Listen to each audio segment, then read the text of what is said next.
दोस्तों, जनहित भारत में आप सभी का स्वागत है। दोस्तों, आज हम बात करेंगे कि आखिर प्रधानमंत्री नरेंद्र मोदी रामलला का प्राण प्रतिष्ठा क्यों नहीं कर पाएंगे, और नहीं कर पाएंगे तो उसके पीछे कारण क्या है। क्या वह कारण राजनीतिक है या फिर शंकराचार्य और तमाम सर्वोच्च धर्म गुरुओं को नजरअंदाज करके जो बीजेपी को 2024 लोकसभा चुनाव में सबसे ज्यादा नुकसान होने वाला था, उस नुकसान से बचने की कोशिश है। क्या प्रधानमंत्री मोदी और बीजेपी के साथ आरएसएस भी यह समझ चुका है कि तमाम सर्वोच्च धर्म गुरुओं की आलोचना के बाद कहीं यह दाव उल्टा न पड़ जाए, या फिर प्रधानमंत्री मोदी के द्वारा प्राण प्रतिष्ठा न होना कोई धार्मिक बाधा के कारण है। आखिर क्यों मंदिर के प्राण प्रतिष्ठा का मुहूर्त निकालने वाले पंडित गणेश्वर शास्त्री द्रविड़ और रामानंदी संप्रदाय ने दावा किया है कि प्रधानमंत्री मोदी मुख्य यजमान नहीं है, और यदि मुख्य यजमान प्रधानमंत्री मोदी नहीं है तो आखिर प्राण प्रतिष्ठा कौन करेगा। और उसके बाद बात करेंगे लोकसभा चुनाव में उत्तर प्रदेश में बदलते समीकरण की, और यह चुनावी समीकरण एक बार फिर पिछड़े, अति पिछड़े और दलित वर्ग की तरफ झुकाई दे रहा है। और इस बात पर भी चर्चा करेंगे कि आखिर क्यों मायावती ने कहा है कि हम चुनाव से पहले नहीं बल्कि चुनाव के बाद गठबंधन करेंगे। क्या मायावती का यह कहना जब बीएसपी अकेले लड़ेगी तो ज्यादा वोट भी मिलेगा और ज्यादा सीटें भी निकलेंगी, उसके बाद पिछड़ा, अति पिछड़ा और दलित तथा मुस्लिम समाज के हित को देखते हुए बीएसपी चुनाव बाद गठबंधन करके सरकार बनाने में सहयोग करेगी, तो क्या मायावती जो कहीं न कहीं अंबेडकर के नक्शे कदम पर चलते हुए हिंदू धर्म के अपेक्षा बौद्ध धर्म को अधिक महत्व देती है, तो कहीं ऐसा तो नहीं कि उनका इशारा इंडिया गठबंधन के तरफ ही हो।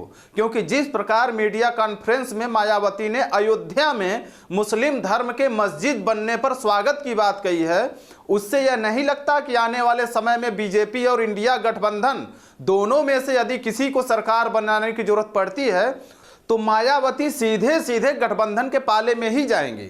और अगर मायावती लोकसभा चुनाव में दलित और अति पिछड़े तथा मुस्लिम वर्गों को साध लिया तो क्या बीजेपी का वोट प्रतिशत कम नहीं होगा। क्योंकि पिछले लोकसभा चुनाव में देखा गया था कि सपा के साथ गठबंधन में बीएसपी की ज्यादातर दलित वोट बीजेपी की तरफ ट्रांसफर हो गई थी।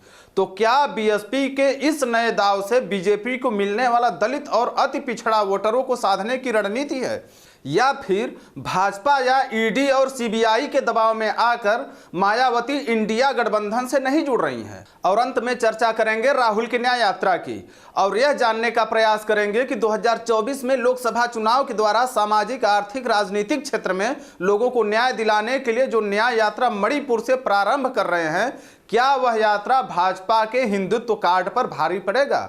और क्या भाजपा जहां एक तरफ राम मंदिर उद्घाटन का भरपूर राजनीतिक लाभ उठाने की पूरी कोशिश कर रही है, वहीं कट्टर हिंदुत्व के नाम पर गठित पार्टी शिवसेना के विपक्षी पाले में होने पर बीजेपी का 2024 का मार्ग और कठिन होने वाला है। क्योंकि महाराष्ट्र भारत में उत्तर प्रदेश के बाद दूसरी सबसे अधिक लोकसभा सीट देने वाली राज्य है।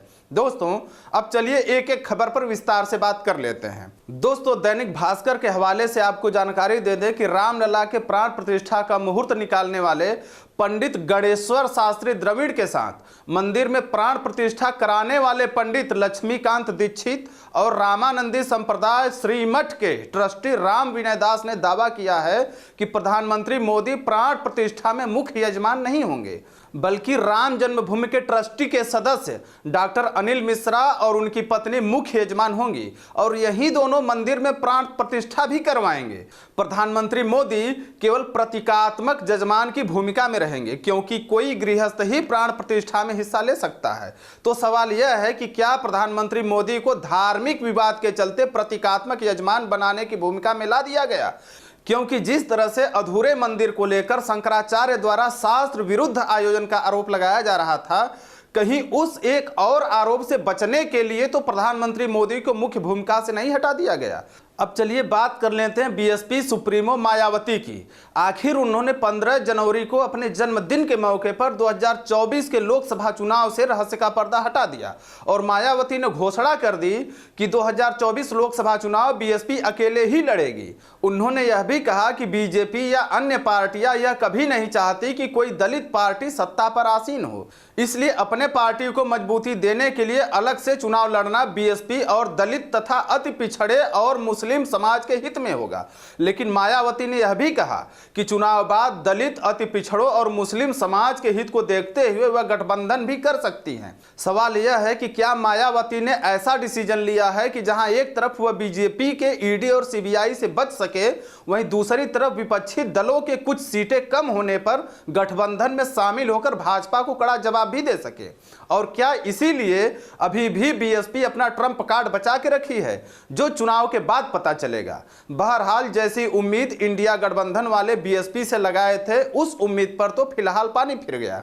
लेकिन जिस तरीके से मायावती चुनाव बाद गठबंधन की बात कर रही है, उससे यह भी इनकार नहीं किया जा सकता कि वह जरूरत पड़ने पर सरकार बनाने के लिए गठबंधन का साथ दे सकती हैं। अब चलिए बात कर लेते हैं राहुल गांधी की न्याय यात्रा की। दोस्तों, राहुल गांधी की न्याय यात्रा शुरू हो चुकी है और जिस प्रकार राहुल गांधी को भारत जोड़ो यात्रा के बाद पॉपुलैरिटी मिली, वह अप्रत्याशित थी। और भारत जोड़ो यात्रा के बाद ही राहुल गांधी अपने नए छवि और परिपक्वता के साथ राजनीति में उभर कर आए और भारत जोड़ो यात्रा का असर कर्नाटक और हिमाचल में जीत के रूप में भी दिखाई दिया। इस समय भी जो रूट न्याय यात्रा के लिए चुना गया है, उस क्षेत्र में कांग्रेस की पकड़ बेहद कमजोर रही है। तो क्या राहुल गांधी की न्याय यात्रा के बदौलत उस कमजोर कड़ी को मजबूत करने की कोशिश की जा रही है? और यदि कमजोर कड़ी को कांग्रेस मजबूत बनाने में कामयाब रही और बाकी गठबंधन की विपक्षी पार्टियां उत्तर प्रदेश, बिहार, बंगाल, महाराष्ट्र आदि में बीजेपी को मात देने में सफल हो जाती हैं, तो क्या बीजेपी की बोरिया बिस्तर सिमट जाएगा? और अगर इस बार भाजपा सत्ता से बेदखल हो जाती है, तो क्या यह नहीं मान लेना चाहिए कि फिर निकट भविष्य में उसके लिए सत्ता में आने के सारे दरवाजे बंद हो जाएंगे? क्योंकि जिस माहौल में भाजपा हिंदुत्व कार्ड खेल रही है, वह माहौल फिर निकट भविष्य में नहीं बनने वाला है। दोस्तों, अगर हमारे द्वारा दी गई जानकारी आपको अच्छी लगे तो वीडियो को शेयर करें, लाइक करें और सब्सक्राइब करके घंटी वाला बटन दबाना ना भूलें। धन्यवाद।